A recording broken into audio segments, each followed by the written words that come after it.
is CGTN, China Global Television Network.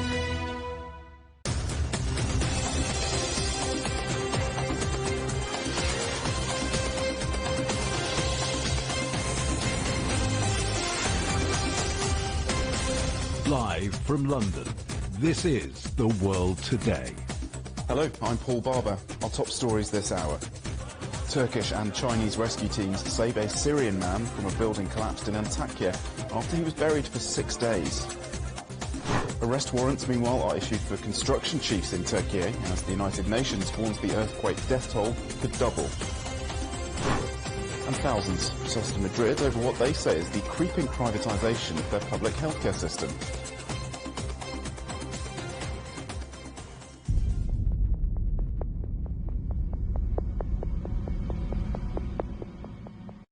The death toll from Monday's earthquakes in Turkey and Syria has now passed 29,000, with the UN warning that it could more than double.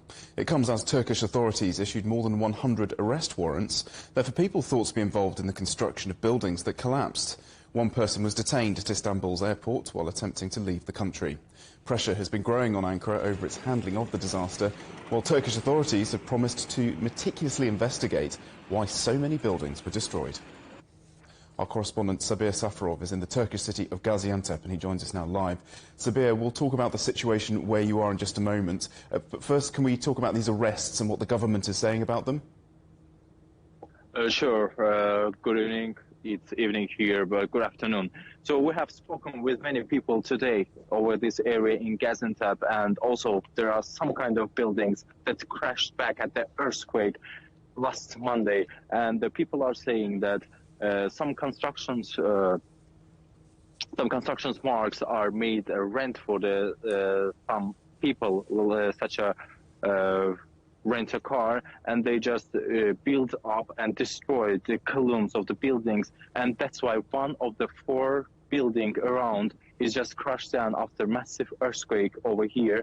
And right now the authorities are trying to find the owner of this company, but he is living in foreign countries, so that's why they couldn't arrest him. But actually we heard many news about their arrests. For example, yesterday we heard that in Antakya there was a Renaissance resident and he would like to leave the country, but at the end of the airport they took him and arrested by the evening, and right now he is just asking many questions that how did he made this kind of situation and why he made this kind of such a problem and mistakes over the building these buildings as well. Also, there is more information about this kind of accidents in many cities, and we have talked with many people, also the respondents. And also there is the second fact that the building and the construction companies took the finance and built the building with poor finance, and that's why the catastrophic damage was in a global and a huge scale. And so you're in Gaziantep, which is near the epicenter of these quakes, Sabir. What's the situation on the ground? We hear that the rescue teams have been suspending work over the worsening security situation. So right now, at the moment, in the place of the Gaziantep, there is 4 workers of the rescue teams, and there is no problems for the moment. But as we heard, also there were a rescue team from Germany and also Austria that they just stopped working because of the conditions that people made around. They are also taking care about the health of the people around, but those kind of rules was not really good in the bad side, so that's why they just stopped working for a while. But then the problem has solved, and right now they are just fighting for the lives of the people at the area. Sabir Safarov in Gaziantep. Stay safe. Thank you very much indeed. It's good to hear from you. Thank you so much. Ciao. Well, a team from China has helped to rescue a survivor in the Turkish city of Antakya who was buried for more than 6 days. Our correspondent, Senzio Wan, witnessed the moment. So after being buried under the rubble for more than 150 hours, the man is finally being rescued out of this location. That he is alive after 4 hours of rescue mission here carried out by China Search and Rescue Team and the Turkish Rescue Team, and he's now being sent sent off to local hospital to ensure that he's safe. Can you tell me the basic information of your uncle? Where are you from? He's from Syria. He lived here in this city. Yes. And he's still in the life after 7 days. Yes. What's his name? His name Hussein. Yes. And we try to get him out. Okay. Well, alongside rescue teams, China has sent officials from its earthquake administration. They include mechanical engineering experts, one of whom has been speaking to CGTN about the damage caused to buildings in the quake-affected areas. The buildings we have seen have 6 to 12 floors. There are a few causes of the destruction. Firstly, the pillar does not have the capacity to withstand the pressure well. We saw a 10-floor building and the pillar is 350 times 350 millimeters. It reached maximum capacity just standing alone, meaning its ability to handle earthquakes is quite low. So it has a problem to withstand the pressure. Secondly, the steel is there, but the concrete used is of a lower grade. It is not the rock that we normally see. The stiffness and the strength of the rock are low.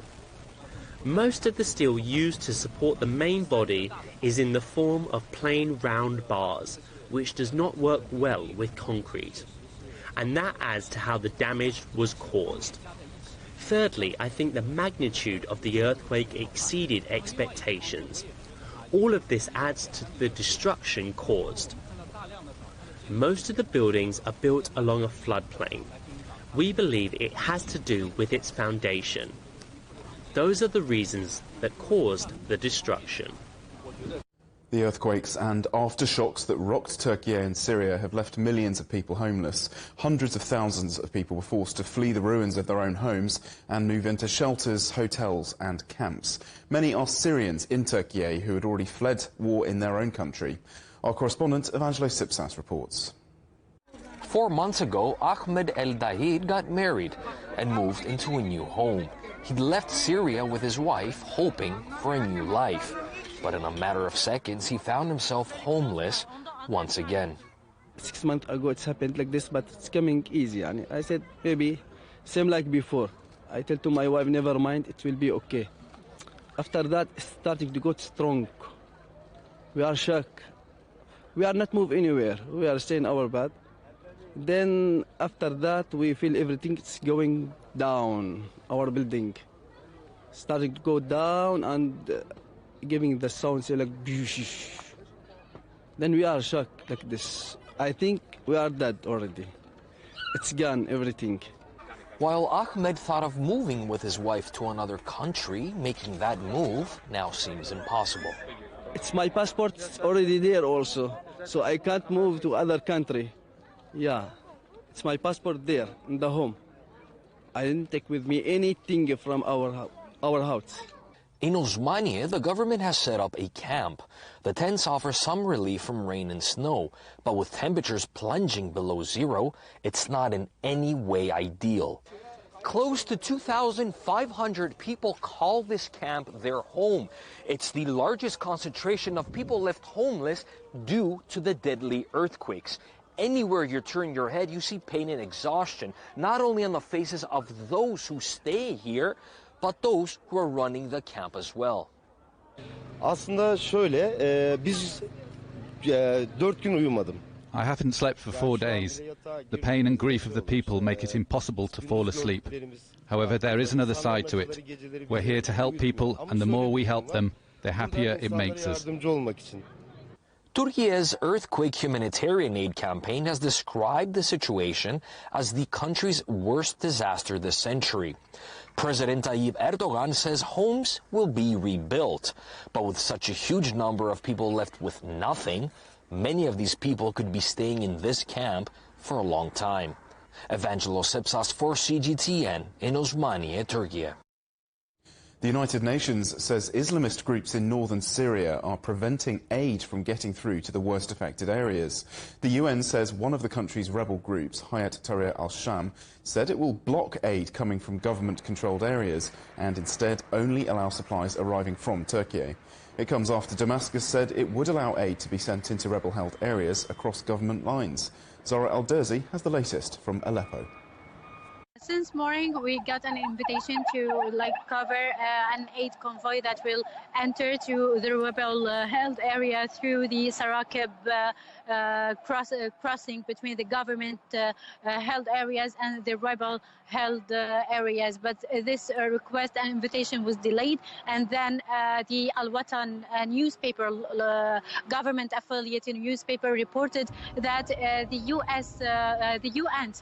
UN office cancelled the delivery of the convoy without giving the reason. What we know now that the rebels in Idlib, mainly in Idlib province, Hayat Tahrir al-Sham, which is formerly known as Al-Nusra Front, is preventing any delivery of humanitarian aid except through the cross-border with Turkey, refusing any aid coming from the government-held areas.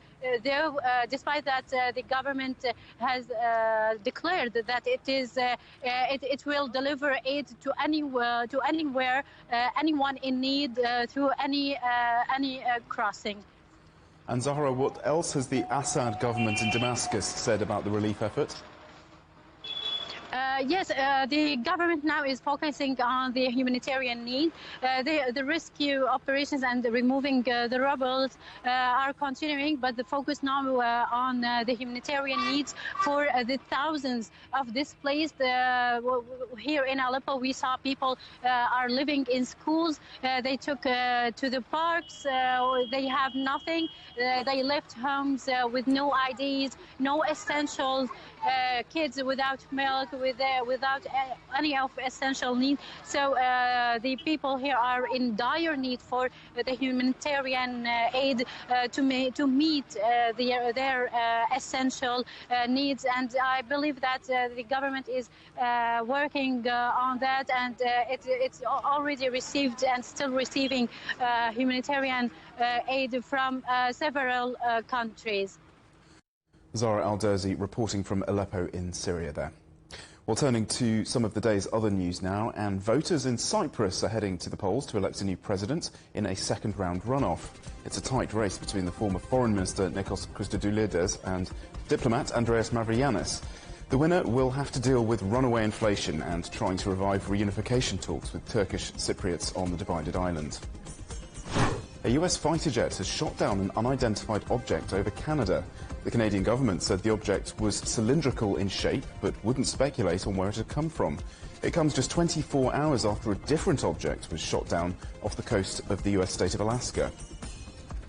Meanwhile, China says it's preparing to shoot down an unidentified object flying off its east coast near the city of Rizhao. The nearby city of Qingdao has issued a safety alert to fishing boats in the area and is also asking them to assist in retrieving any potential debris.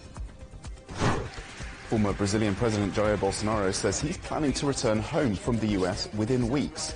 He's been in the United States for over a month, having flown there 2 days before Luiz Inácio Lula da Silva was sworn into office. Brazil's Supreme Court is to investigate Bolsonaro for allegedly encouraging his supporters to storm government buildings in January. Still ahead here on CGTN. A row over healthcare in Madrid. The regional government stands accused of privatisation by stealth. We're in Spain next.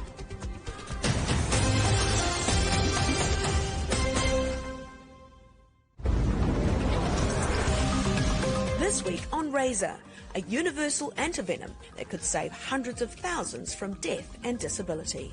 And monitoring biodiversity using sound and artificial intelligence. This microphone is recording the soundscape and all the different sounds from birds, amphibians, and then the data are uploaded to a cloud system, and there we can then analyze these sounds immediately.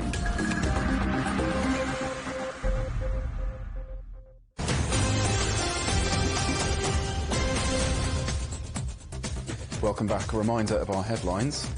Turkish and Chinese rescue teams saved a Syrian man from a collapsed building in Antakya after he was buried for 6 days. Arrest warrants are issued for construction chiefs in Turkey as the United Nations warns earthquake death toll could double. Thousands of people have taken to the streets of Madrid once again, protesting against what they see as the dismantling of the capital's public healthcare service and a push towards privatisation. Demonstrations have been held monthly against the local governments, as our correspondent Ken Brown reports. Another huge protest, another call to support the public health service. Their anger is directed towards one person, Isabel Ayuso. She's the president of the Community of Madrid, one of Spain's autonomous regional governments. Health workers here believe that continual budget cuts to the health service have left it overwhelmed and under-resourced and have taken strike action. They feel the regional authorities are pushing for increased privatization of the health service.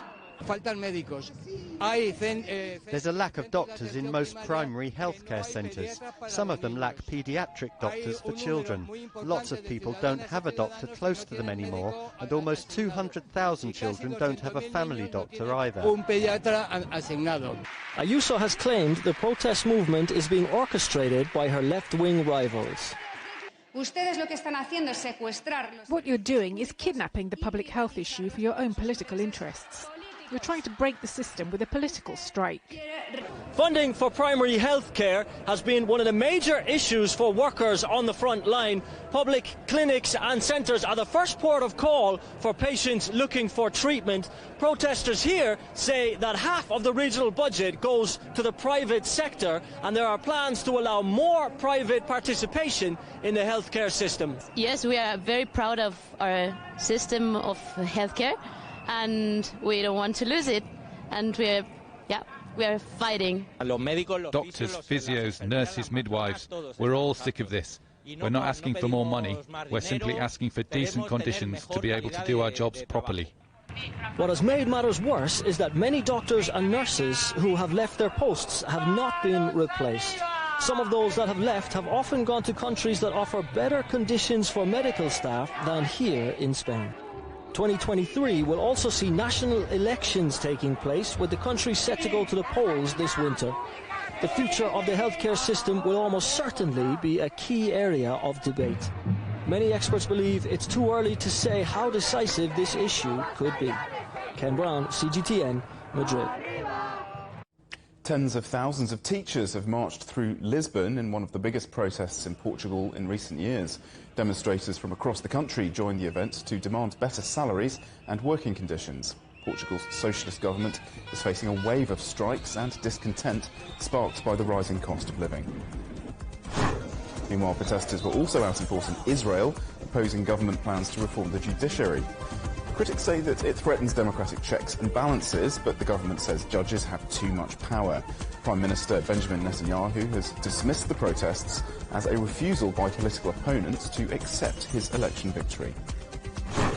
Another US police video has been released capturing events leading up to the death of an unarmed black man. In the footage, officers in North Carolina are seen discharging stun guns repeatedly on Darrell Tyree Williams last month, while he repeatedly tells them that he suffers from heart problems. 6 officers have been placed on administrative leave while investigations are carried out.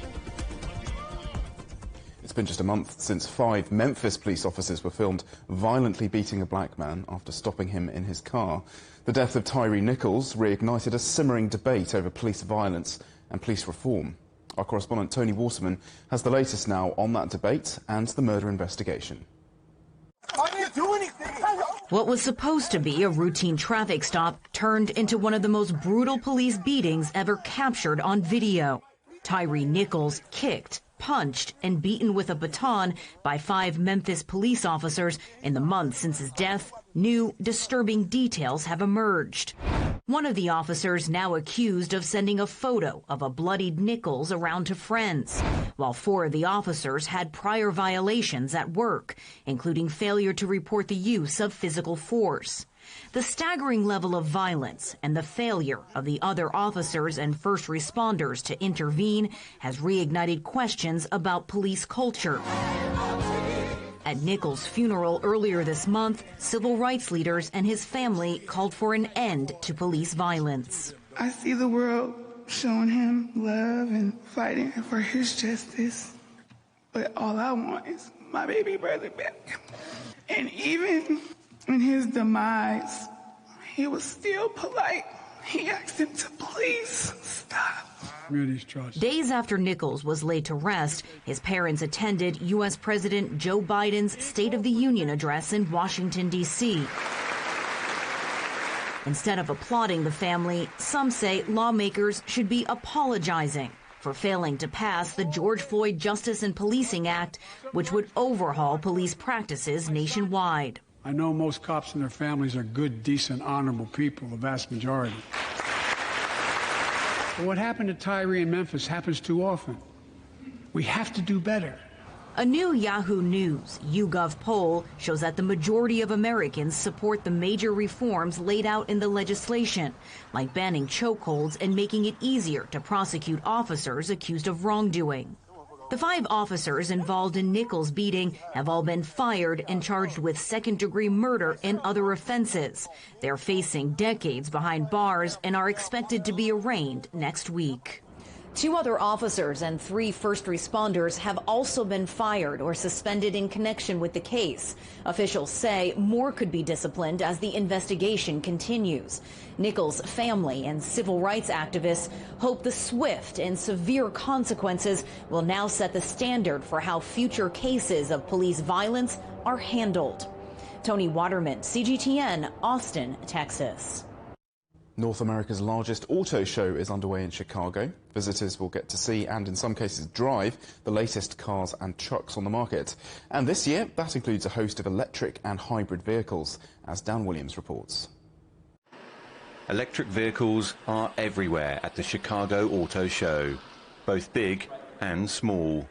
And the industry fully expects that trend to continue. I think we at Kia see this as such an interesting and transitional time. We're quite lucky, actually, to be a part of this. We're seeing something that hasn't happened since the move from horse-drawn carriages to gasoline-powered. It's that impactful. With so many different brands now offering electric vehicles, the EV market is becoming more crowded and more competitive. Until this time, if people wanted an EV, it was kind of the Tesla game. That was the first sort of place to go.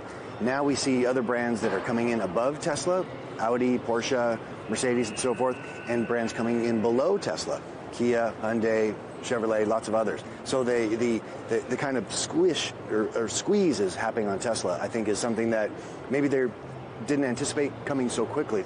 It's not just the EV car industry that is expected to be a hugely competitive auto market in the coming years. You can also expect to see a significant increase in the number of electric trucks and electric commercial vehicles on the roads too. This is a concept truck from Ram, but the company plans to start production on its first electric pickup truck next year, the Ram 1500 Rev. This is the year of putting the truck world on notice that Ram EVs are on their way. It really is a glimpse into the future of the Ram brand. And I'm not walking away from our core. I'm not walking away from the internal combustion at this stage. Now, you never know what might happen in the future, but not right now. The intention is to introduce, it's like putting another wing on your house. We're introducing our electrified portfolio alongside of our current market. With new EV makers joining the market, the battle for the auto industry promises to be intense in the coming years. There will be winners and losers, but it would appear the time of the electric vehicle is here. Dan Williams, CGTN, Chicago. Blindness is not a barrier. That's the message from 29-year-old Mena Essam, Egypt's rising star of archery. She lost her sight 2 years ago and has since then helped to develop new techniques for hitting targets. Now she wants blind archery to be included in the Paralympics. Our correspondent Adel El Marouki has her story. During the past 10 years, Mena Essam lost her father, mother, and her sight. The tragic series of events brought her and her 3 sisters closer than ever. Wherever they go, the girls surround 29-year-old Mena as a defensive squad, yet they always push her to become stronger. I believe in the Islamic figure Omar bin al-Khattab saying, teach your children swimming, archery and horseback riding. So my sisters took me to the club to learn equestrianism. They saw that the club also offered archery. I was so excited, but at the same time, didn't know if it would work. I've learned so many things when I became blind, so I went to ask the coach if I could learn. I knew she had the will, and that is very important in an athlete. To me, it was a new challenge, to make a woman with a visual impairment not only shoot like someone with sight, but to excel. Instead of aiming at the target with the eyes, we had to depend on the sense of touch.